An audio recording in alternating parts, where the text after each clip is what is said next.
آج ہمارے بیچ ظلم و ستم، ایک دوسرے کی کھینچائی، ایک دوسرے کا دل دکھانا، ایک دوسرے سے لڑائی، ایک دوسرے سے دشمنی مول لینا اتنا عام ہو چکا ہے، جس کی وجہ سے آج ہم تباہ و برباد ہوتے ہوئے نظر آ رہے ہیں، جس کی وجہ سے آج ہمارے گھر اجڑ رہے ہیں، ہم اپنے گھروں کے اندر تباہ و برباد ہو رہے ہیں، ہم اپنے آپ کو جلا کر ختم کر رہے ہیں، ہم اپنے آپ کا نقصان کر رہے ہیں، کیونکہ حسد کرنے والا جب حسد کرتا ہے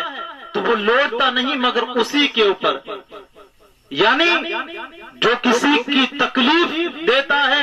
کسی کے اوپر حسد کرتا ہے، کسی کے اوپر جلن ہوتی ہے، تو وہ اس کا نقصان کوئی اور نہیں دیکھتا ہے، بلکہ اس کا نقصان خود وہ اپنے آپ اسی کے اوپر لوٹ جاتا ہے۔ اور آج یہی ہو رہا ہے کہ ہمارے پاس میں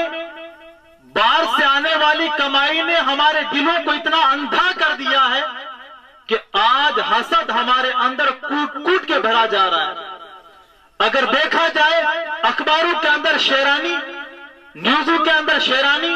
یہ کیوں آخرکار ایسا ہوا کیا ہے کہ ہم کو مال و دولت نے اتنا اندھا کر دیا ہے، جس کی وجہ سے نہ ہم اپنے بھائی کو دیکھ رہے ہیں، نہ ہم اپنے رشتہ دار کو دیکھ رہے ہیں، نہ اپنے خاندان والوں کو دیکھ رہے ہیں۔ تھوڑی سی نظر چوکی کہ ہم ٹانگ کاٹنے کے لیے تیار ہو جاتے ہیں، ہم اس کو جو ہے کہ واپس پیچھے کھینچنے کے لیے تیار ہو جاتے ہیں۔ پیارے آقا علیہ الصلوۃ والسلام کے پیارے دیوانوں، یہ کیوں ہوتا ہے؟ اس وجہ سے ہوتا ہے کہ آپ ہمارا ایمان کھوکھلا ہوتا ہوا نظر آتا ہے، ہمارے ایمان کے اندر کمزوری ہوتی ہوئی نظر آتی ہے، جس کی وجہ سے بیٹھیں گے تو دوسروں کی برائیاں کریں گے، بیٹھیں گے تو دوسروں کی غیبتیں کریں گے، بات کریں گے تو اپنے مقصد کی نہیں بلکہ دوسروں کی چغلیاں کریں گے، غیبتیں کریں گے، ہمیں اپنے آپ کو سدھرنے کا موقع ہی ہمیں میسر نہیں ہوتا ہے۔ یہ حالات ہو چکے ہیں ہمارے۔ اور پیارے آقا علیہ الصلوۃ والسلام کے پیارے دیوانوں، الحق مر، حق ہمیشہ کڑوا ہوتا ہے۔ حق سننے کی اگر ہم نے عادت ڈال دی، حق سن کر اس کے اوپر عمل کرنے کی اگر ہم نے سوچ لیا، ٹھان لیا، تو ہماری زندگی کا بیڑا پار ہو جائے گا۔ لیکن سب سے بڑی کمی کیا ہے ہمارے اندر؟ سب سے بڑی کمی ہمارے اندر یہ ہے کہ ہم حق سننے کے لیے تیار نہیں ہوتے ہیں۔ چاہے کچھ بھی ہو جائے، ہم حق نہیں سنتے ہیں، اور حق سنیں گے تو ہمارا دل اور دماغ یہ سب کچھ سدھر جائے گا۔